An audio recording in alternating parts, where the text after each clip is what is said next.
Gene Nicolas Arthur Rimbaud 1854 1891। जी हाँ, Jean रिम्बाउड की अस्लीप इन द वैली एक शाहकार नज्म है। पेशे से वो खुद भी एक फ्रेंच पोइट थे और हमेशा जो है एंटी वार पोइट्री लिखने के शौकीन थे। इनकी मौत सिर्फ 37 साल की उम्र में लंग कैंसर की वजह से हो गई और इन्होंने ताउम्र जिंदगी में हर वक्त एंटी वार पोएम ही लिखा है और ये ज़्यादातर ब्लैंक वर्स, इटालियन सोनेट या पेट्रार्कल सोनेट के फॉर्मेट को फॉलो किया करते थे। वो एक खुद भी सोल्जर रह चुके हैं, जो कि वो डच कॉलोनियल आर्मी में 1876 में खुद भी एक सोल्जर थे। अस्लीप इन द वैली एक वार पोएम है या एंटी वार पोएम है। इसमें इन्होंने दो स्टांजा जो कि चार चार लाइन करके, ठीक है, दो स्टांजा चार चार लाइन करके, उसके बाद फिर दो स्टांजा तीन तीन लाइन करके उन्होंने डिवाइड किया है। ये एक इटालियन सोनेट है जो कि दो पार्ट में डिवाइड है, जो कि ऑक्टेव है। ऑक्टेव का मतलब जो कि कंसिस्ट ऑफ 8 लाइन्स। एक सेस्टेट है, मतलब कंसिस्ट ऑफ 6 लाइन्स। एक 8 लाइन में और एक 6 लाइन में डिवाइड किया हुआ है। इसमें रीडर्स को एक पिक्चर मिलता है, परफेक्ट पिक्चर मिलता है सेटिंग का, किस तरह से कि एक सोल्जर सोता है, आराम करता है, किस तरह से सोल्जर जो है ना आराम करता है मौत को गले लगाने के बाद, क्योंकि जब तक जिंदा रहता है बेचारा शौक में रहता है कि अब क्या होगा, कब क्या होगा। एक जवान जिंदगी किस तरह से बर्बाद हो जाती है, मर जाती है। इस पोएम में इसी को तस्वीर कसी पूरे मंजर को आम करने की कोशिश की गई है। अगर हम एक दो वर्ड में या सेंटेंस में थीम को पेश करें तो ये बोल सकते हैं कि the theme is about the appreciation of nature. ठीक है, किस तरह से नेचर, कुदरत हमें कितना आराम देता है, कितना कंफर्ट देता है, उसकी उसे ख्वाहिश जाहिर किया जाता है कि नेचर हमारे लिए क्या क्या करती है। और ब्रूटलिटी ऑफ वार, और कितना ज़्यादा ब्रूटल होती है वार को। तो आइए हम पोएम को स्टार्ट करते हैं। जो पोएम है, a small green valley where a slow stream flows and leaves long strands of silver on the bright grass from the mountain top stream the sun's rays, they fill the hollow full of light। मतलब होता है कि एक छोटा सा सब्ज वादी है जहां से एक हल्की सी धीमी सी आहिस्ते आहिस्ते एक स्ट्रीम बहती है। स्ट्रीम मतलब नदी बहती है, ठीक है, दरिया बहती है।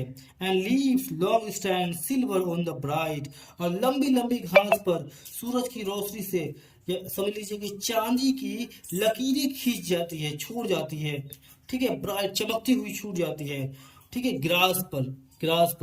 उसके बाद क्या बोल रहा है, from the mountain top the stream sun's rays, और एक पहाड़ी की सबसे ऊंची बुलंद जगह पर, बुलंद मतलब सबसे ऊंचाई पर, पहाड़ी की, माउंटेन की सबसे टॉप से सूरज की जो किरणें होती है ना, वो they fill the hollows full of light. वो होलोज को, यहाँ पे होलोज का मतलब वादी होता है, क्योंकि वादी पूरी खाली होती है, इसीलिए यहाँ पे होलोज को जो है डिनोट किया जाता है वादी से। ठीक है, आप इसको आप अंडरलाइन कर लीजिए, लिख लीजिए। तो बोल रहा कि सूरज की किरणें जो कि माउंटेन टॉप से नीचे की तरफ आती है, तो वो जो जो होती है वादी को पूरे रोशनी से भर देती है।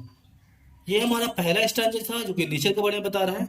दूसरा स्टैंजा में बोल रहा है, a soldier very young lies open mouthed, a pillow made of fern beneath his head, asleep stretched in the heavy undergrowth, pale in his warm green sun-soaked bed।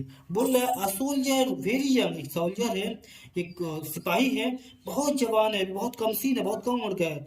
Lies open mouthed मतलब लेटे हुए है और उसकी मुंह खुली हुई है, मतलब होता है ना कोई नींद से एकदम बिल्कुल बिल्कुल ही जो है ना अलग दुनिया, अलग सोच में नींद से बिना परवाह किए सोए हुए रहते हैं, मुंह देखिए खुला हुआ रहता है उनका। तो उसी तरह से वो बिना परवाह के सोए हुए हैं। लाइट ओपन माउथ है, खुली हुई मुंह से खुद सोए हुए हैं। Pillow made of fern beneath his head, और एक तकिया बना हुआ है, एक तकिया बना है, पिलो बना हुआ है जो कि फर्न से, फर्न मतलब झाड़ी होता है या घास फूस होता है, बीनीथ हिज हेड उसके सर के नीचे में। इसका मतलब ये है कि वो तकिया कुदरत ने उसको मुहैया किया है, कुदरत ने उसको दिया है। फिर क्या बोल रहा है, asleep staged in the heavy underground, और क्या बोल रहा है कि फैल कर ठीक है। असलीप स्टेज पूरा फैल कर वहां पर हेवी अंडरग्राउंड और उसके ऊपर में पड़े हुए, मतलब घास के ऊपर में सोए हुए पूरा फैल कर। फिर आखिरी में एक तंज किया जा रहा है, यहाँ पे सटायर किया जा रहा है, बोल रहे हैं क्या, पेल इन इज वार्म, मतलब अभी भी वो गर्म है लेकिन पेल हो चुका है, मतलब अब ये इसका चेहरा जो है ना जर्द हो रहा है, चेहरा जो है पीला पड़ रहा है, मतलब ये मौत के करीब जा रहा है। ग्रीन सन सोक्ड बेड, बोल रहा क्या, पूरा सूरज जो है ना, ये घास पूरा ग्रीन रहती है, सन सोक्ड बेड, लेकिन सूरज की रोशनी की वजह से पूरी सूखी हुई होती है। मतलब इसके नीचे में जो बिस्तर है, कुदरत ने उसको जो बिस्तर जो है मुहैया किया है, कुदरत ने जो उसको बिस्तर दिया है, प्रकृति ने, नेचर ने जो उसको बिस्तर दिया है, वो पूरा जो है ग्रीन है, और सूरज की रोशनी या सूरज की गर्मी की से वो सूख चुकी है। हमारा तीसरा स्टांजा है जो कि बहुत खूबसूरत जो है लिखा हुआ है, बोल रहा है, his feet among the flowers, he स्लीप्स, he smiles like an infants, gentle without guile. Ah, nature, keep him warm. He may catch the cold. या he may catch cold. बोल रहा है, his feet among the flowers. उसके पैरों के चारों तरफ फूल है, सरसब्ज है, बाग है. He sleeps. वो सोए हुए जहां पर भी. His smiles is like an infant. उसका जो मुस्कुराहट है बिल्कुल मासूम बच्चे की तरह, इन्फेंट की तरह है, मतलब वो बच्चा जो जिसने कुछ भी गुनाह नहीं किया हो। जेंटल, बहुत साहिस्ता है। विदाउट गाइल, बिना किसी छल कपट के है, बिना किसी छल कपट के है। विदाउट गाइल मतलब छल कपट, बिना किसी छल कपट के है, मतलब बहुत मासूम है, बहुत अच्छा जो है ये मुस्कुराहट है, ये बताता है कि ये बिल्कुल ही मासूम है। उसके बाद क्या बोल रहे हैं, आ नेचर, है कुदरत, है प्राकृत, कीप हिम वार्म, उसे गर्म रखिए। ही में कैच द कोल्ड, हो सकता है उसको ठंडा लग जाए, मतलब वो मौत के करीब चले जाए।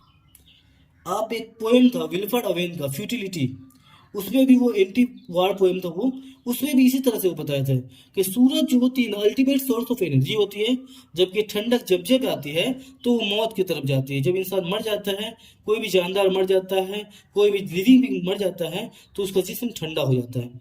तो ये बोल रहा है, आह नेचर, है कुदरत, है प्राकृत, कीप हिम वार्म, उसे गर्म रखिए। क्यों, ही में केज द कोल्ड, उसे ठंडा लग सकता है।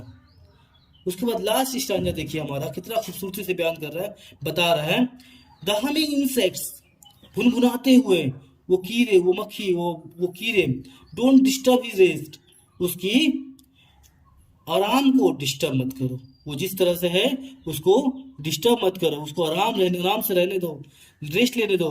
ही स्लीप्स इन सनलाइट, सूरज की रोशनी में वो स्लीप कर रहा है, सो रहा है, इसका मतलब ठंडा का मौसम होगा वहां पे, फ्रांस में खास तौर से।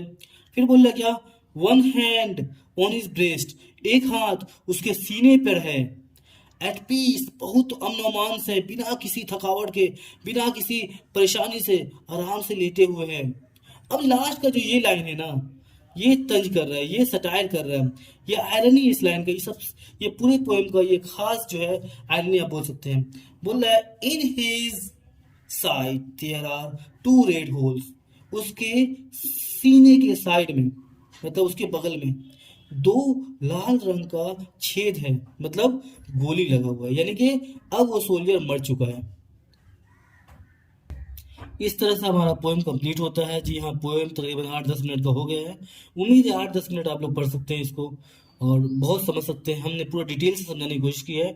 किसी भी किस्म की क्वेरीज होती है, परेशानी होती है, आप हमें कमेंट कीजिए, हम आपकी परेशानी की उसी वक्त जवाब देने की कोशिश करेंगे। जब भी देखेंगे आपको उसका जवाब दे देंगे। आपको किसी भी किस्म का नोट्स चाहिए तो आप हमें कमेंट कीजिए, आप हमें व्हाट्सअप कर सकते हैं, फॉलो कर सकते हैं, सब कुछ हम लोग लिंक में दे देंगे। Thank you. लाइक कीजिए, शेयर कीजिए, सब्सक्राइब कीजिए।